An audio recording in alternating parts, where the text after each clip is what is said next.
ये दिन था 20 दिसंबर 2020 का, जब एक 30 फुट की बोट बहामस आइलैंड से फ्लोरिडा की तरफ रवाना हुई और इस बोट में 20 पैसेंजर्स सवार थे। क्योंकि इस बोट ने बहामस से फ्लोरिडा का सफर पहले भी कई बार तय किया था, इसी वजह से ये सफर भी इनके लिए बिल्कुल नॉर्मल था।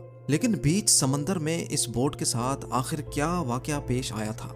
इनको समंदर निगल गया या ये किसी तूफान का शिकार हुए? अगर सिर्फ कोई इन्फॉर्मेशन थी तो वो ये थी कि बहामस आइलैंड से ये बोट बिल्कुल ठीक ठाक हालत में निकली थी। लेकिन इस इन्फॉर्मेशन के अलावा एक और इन्फॉर्मेशन भी थी, और वो ये थी कि इस बोट को बरमूदा ट्रायंगल से क्रॉस करके गुजरना था। जब अमेरिकन कोस्ट गार्ड्स को इस बात का इल्म हुआ तो एक सर्च ऑपरेशन कंडक्ट किया गया, जो समंदर के उस हिस्से में पूरे 4 दिन और 4 रातों तक चलता रहा। लेकिन मजाल है कि उस बोट का एक भी हिस्सा मिला हो।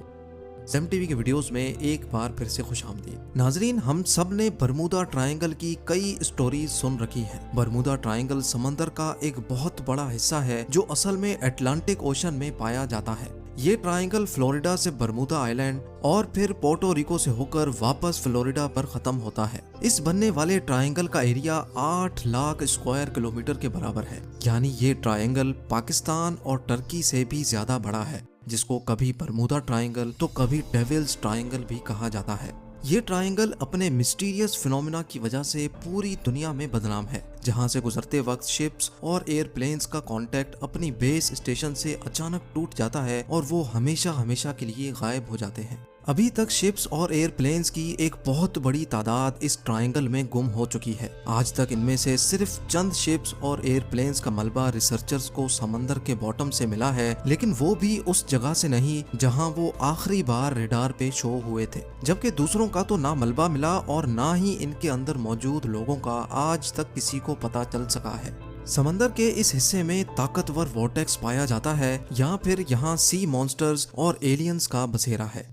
आखिर बरमूदा ट्रायंगल में कुछ तो एबनॉर्मल जरूर है, जिसकी वजह से ना तो ये बड़ी से बड़ी कार्गो शिप्स को छोड़ता है और ना ही किसी जहाज को। यहाँ पेश आने वाली एबनॉर्मल एक्टिविटीज का एक्चुअल रीजन साइंसदानों को आखिरकार मिल चुका है।